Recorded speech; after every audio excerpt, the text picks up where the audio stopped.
पण यात्रा हा मला जरा सभ्य शब्द वाटतो बरं का. यात्रा एखाद्या देवाची असते आणि तिथं भाविक लोक येत असतात.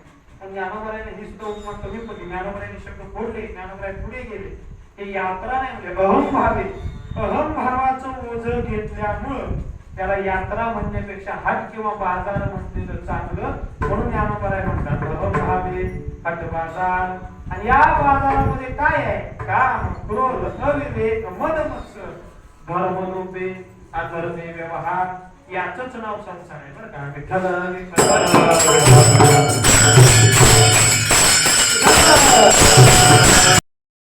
सांगतात याला संसार म्हणतात बरं का.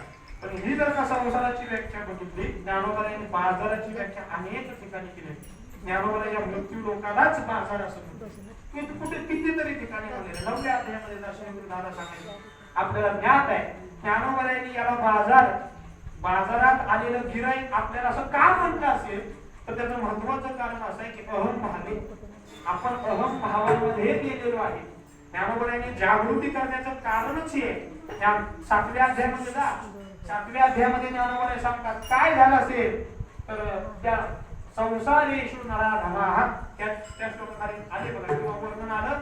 त्रिभीर गुणमय भावे रेभी सर्वमिदं जगत मोहितम नाभिजानाति मामेभ्य परमं व्ययम्.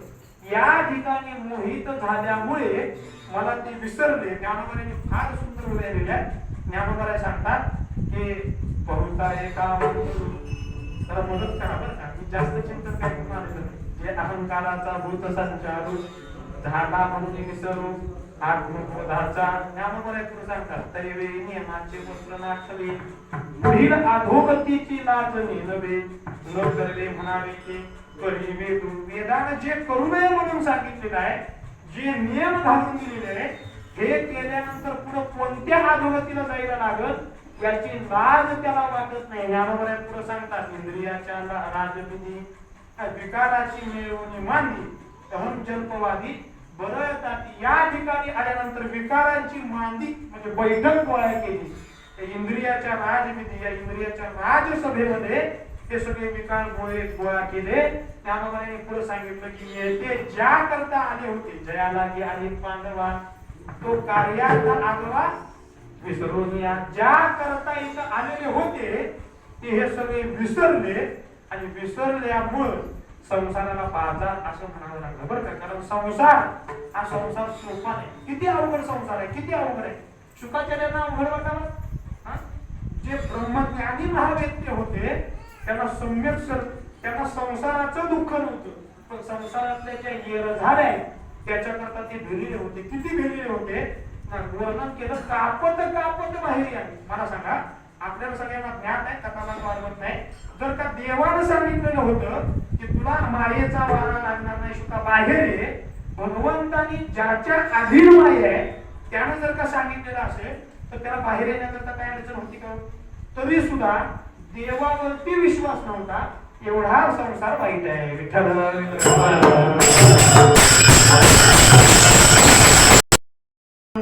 का.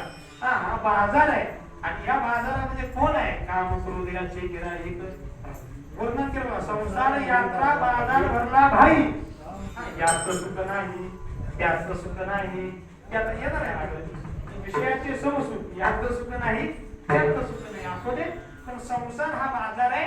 या ठिकाणी यावं लागतं आणि नुसतं यायचं नाही बरं का. मला सांगा आपण जर का बाजाराला गेलो हाटाला जर का गेलो तर काय करतो? काहीतरी देतो आणि काहीतरी घेतो. त्याशिवाय आपण बाजाराला जातो. मोकळं फिरायला जातात ती गोष्ट आजकाल वेगळी. पण पूर्वीच्या काळी बाजाराला काहीतरी देवाण घेवाण करण्याकरता जात होते. तसं हा जो जीव आहे तो या ठिकाणी आल्यानंतर या संसार रूपी बाजाराला आल्यानंतर आपलं आत्मस्वरूप दिलं आणि विकारांची जी मांडे ती विकारांची मांडी घेतली. विठ्ठल संसार आहे हा जो बाजार आहे हा बाजार सोपा नाही बरं का. एका जनार्दनी बाजार कंटिका म्हणजे हा झटका म्हणजे जन्म मृत्यूची येरझार असेल. हा जो संसार असेल हा जो मृत्यूरूपी बाजार आहे हे इहलोक आहे. हा सगळा झटका आहे. ज्ञानोबा सांगतात किती झटका आहे. या बाजाराकरता ज्ञानोबा जवळ शेवटी दुसऱ्या श्लोकामध्ये 25 ओव्या घातल्या. ज्ञानोबाने हा श्लोक हे कसा आहे की तुम्हाला ब्राह्मणा पुण्या भक्ता राजर्षयस्तथा आणि पुढे वर्णन केलं अनित्यम असुखम लोक इमं प्राप्य भजस्वमा. हा जो बाजार आहे, हा जो लोक आहे, या ठिकाणी दोन दोष आहेत. हा तर एक अनित्य स्वरूपाचा आहे आणि दुसरा असुख म्हणजे सुखरूप नाही असा असणारा हा बाजार आहे. विठ्ठल अंगावरी पडता पाषाण केवी सुवावी उडण रोगी दाटला आणि दासपण ओखदेशी. ज्ञानोबाने सांगितलं की एक अंगावरती दगड पडायला लागले. पूर्वीच्या काळी गणिती लागल्यानंतर एखादं न सुवावे केवी उडण एखाद्याला ढाल आपल्या अंगावरती घेऊ नये. किंवा ज्ञानोबाने सांगितलं रोगे दाटेला एखादा फार भयंकर रोग झाला आणि तो औषधावरती उदास झाला नाही नाही म्हणजे मी औषध घेणार नाही चालेल का. ज्ञानोबाने पुढे वर्णन करतात चहूकडून जळत वनवा तेथून केवी न निघीजे पांडवा केवी लोका येऊनी सोपत राहावा केवी न भजती माते. ज्ञानोबाने सांगतात चहू बाजूने आग लागलेली आहे आणि अशी आग लागली असताना तिथून जर का बाहेर न पडणं हा किती मूर्खपणा आहे. ज्ञानोबाने शेवटी डोक्याला हात लावला. ज्ञानोबाने म्हणतात काय घरी की भोगी निश्चिंती केली ना तरी विद्या की वैसा. यांच्याकडे जर का पाहिलं तर यांच्याकडे यातून बाहेर पडण्याकरता ज्ञान नाही आणि वय सुद्धा तेवढी आयुष्य मर्यादा सुद्धा नाही. ज्ञानोबाने म्हणतात या प्राणीयासी आईसा मज न पवता भरवसा सुखाचा कोट बाप भरे दुःखाचे केले लोटले. ज्ञानोबाने सांगतात हा दुःखाचा बाजार आहे. पुढे वर्णन केलं बघा येणे झाले हाटवे एकदा. ज्ञानोबाने सांगतात की या बाजाराला आता सुखेसी ग्राहकता कैसी कीजे पण सुद्धा काय राखोंडी फुंकिता विकू लागे. ज्ञानोबाने सांगतात की या ठिकाणी यावं आणि आपण काहीतरी देऊन सुखाची प्राप्ती करून घ्यावं असं होत नाही का. रागा विषयाचे कांदे वाटणी घेताना मुळात दुःख घ्यायचं आणि परत सुखरूपता मागायची असं होत नाही. म्हणून ज्ञानोबाने सांगतात या ठिकाणी आल्यानंतर प्राप्ती करायची पण कशाची करायची ओळखा. ज्ञानोबाने शब्द घातला ओळखा म्हणजे प्राप्ती करून घ्या. कशाची. एखादा म्हणला मी अमरपदाची प्राप्ती करून घेतो. ज्ञानोबाने ते सोपं नाही.